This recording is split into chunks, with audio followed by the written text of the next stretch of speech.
Hi, good afternoon. Welcome to our PayGuardian install video. My name is Mark Petrovich. I'm the Senior Project Manager at Automated Merchant Systems Incorporated, and we put together a video tutorial to help you install PayGuardian out on your desktops. And before we actually get into the install process, make sure that you have your Ingenico device connected to your PC or your laptop. So let's go ahead and get the install going. Okay, PayGuardian is provided to you by BridgePay Network Solutions. They sent you an email link where you can go and download the current version, the current build of PayGuardian, which happens to be 2.2.6 as of today. So I've already got the zip file out on my desktop, so we'll go in and get that started. First thing we need to do is just click on the PayGuardian executable.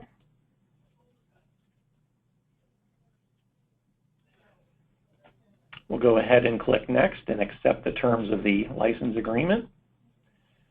You can go with the default settings that are in here and let it go ahead and just install in those folders. The server attributes are provided by BridgePay, so you would never have to enter these credentials in. And before you actually click on Install, just a little helpful hint to you. Make sure that when you bring your mouse cursor over Install that you can see just a slight color change there before you click Install, and then it'll pop right away for you.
Okay, let's go ahead and finish.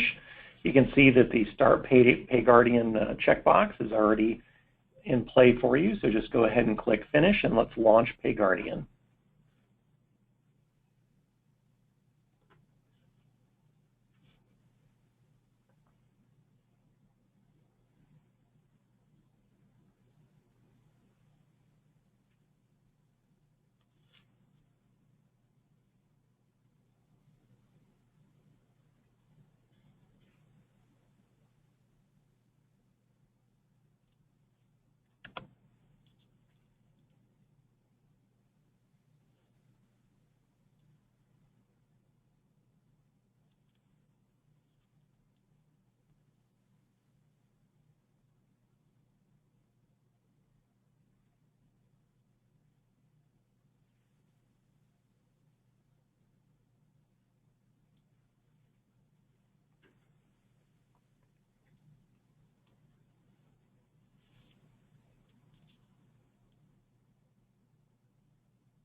Okay, let's go ahead and register PayGuardian. Now here's another helpful hint for you.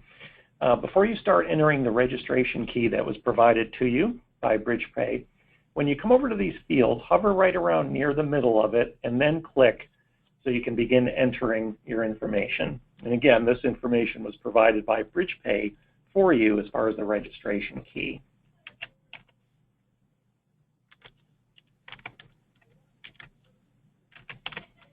And then you can just tab through the other fields.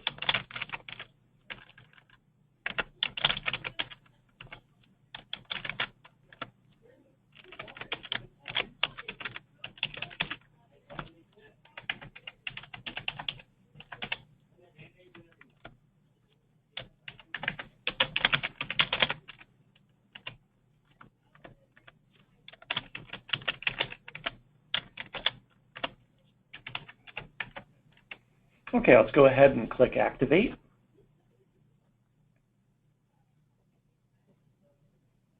now we're going to do a registration one more time, but what this is for is your actual login credentials. It's important to document in your PINs or safe storage once you've put your username and password in, because on the subsequent screen we're going to go ahead and log in, and also the system doesn't save that information, so be sure to complete your security question and answer so that you can do a reset.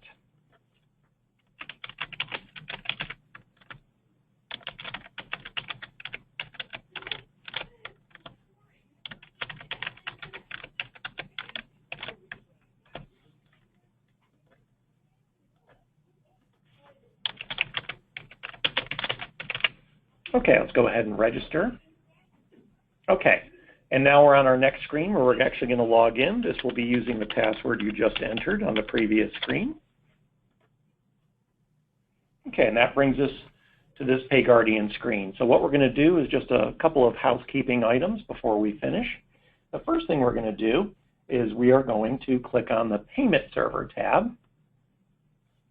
And the first thing we need to do is go in and add an account.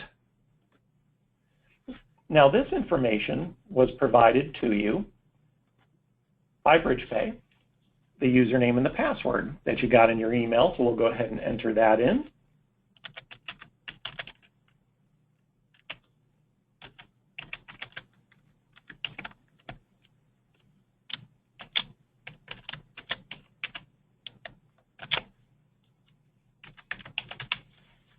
Go ahead and click OK.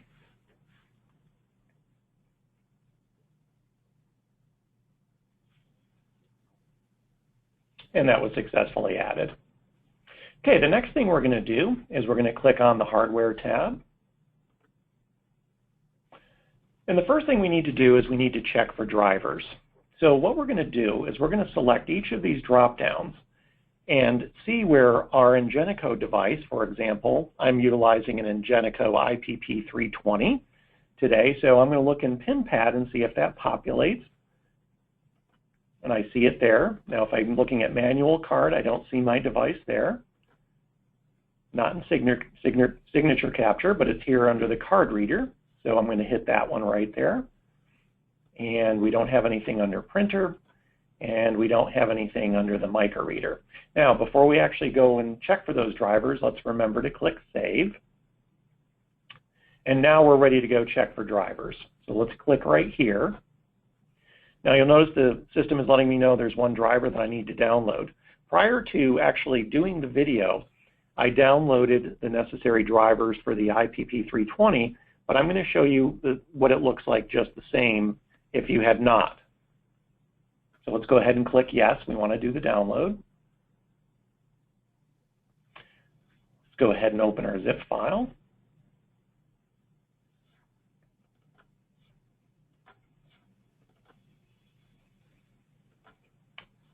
Click on the executable for the Ingenico USB driver.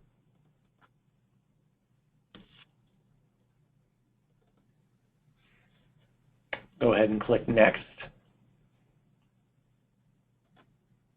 Accidentally hit that twice. Go ahead and select Next. The destination folder is by default correct.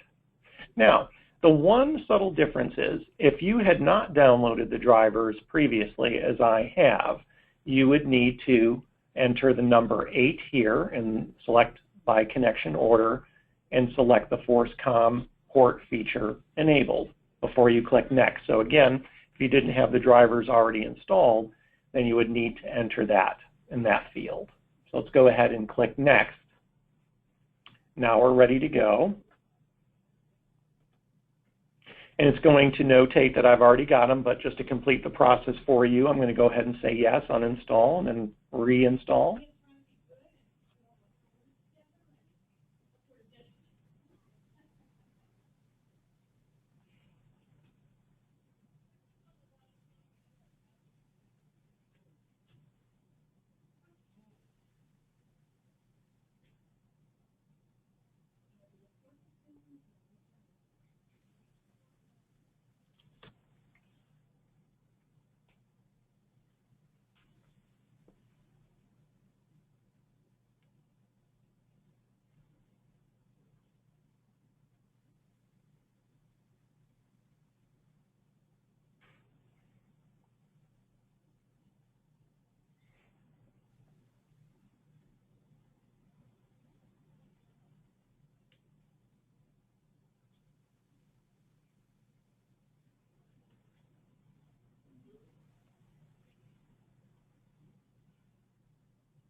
And you can disregard the device driver status down below. That will go away once the drivers are installed successfully.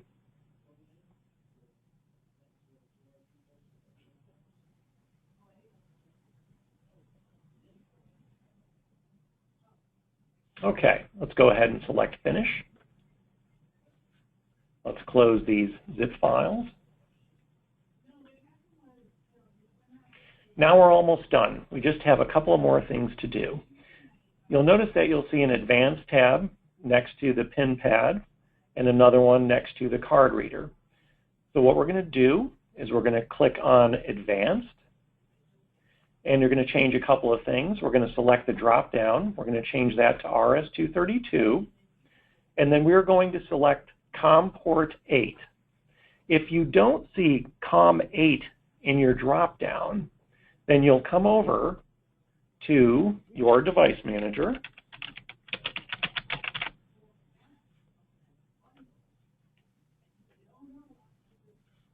You'll select ports.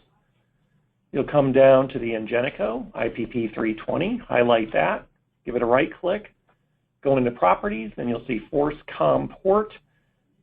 You'll notice that this is checked right here, Force COM port feature enabled, and the number 8 is down here. So you would enter that data there, that bit of information, if you do not see COM 8 in the drop-down menu where we just were. So let's go back to that. Let's go ahead and click Save. Those hardware settings were successfully saved for the pin pad. Now let's go do the card reader. Select RS-232 once again, COM port, COM 8.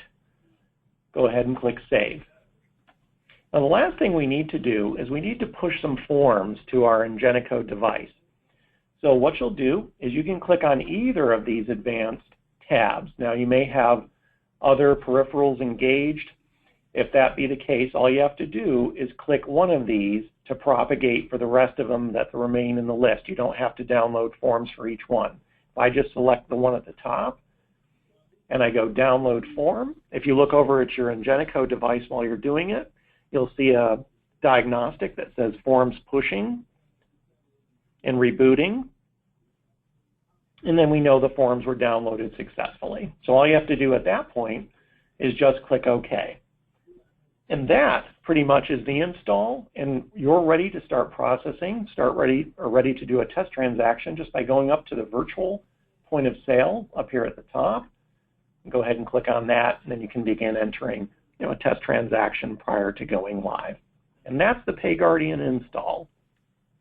Now, if there are subsequent questions that come up after, you have resources to go to, and that's us. You can give us a call here at Automated Merchant Systems Incorporated at 407-331-5465. You can, ask whoever answers. They'll route the call appropriately to the necessary technical support folks to help you with PayGuardian, or you can send an email to support@automatedmerchant.com.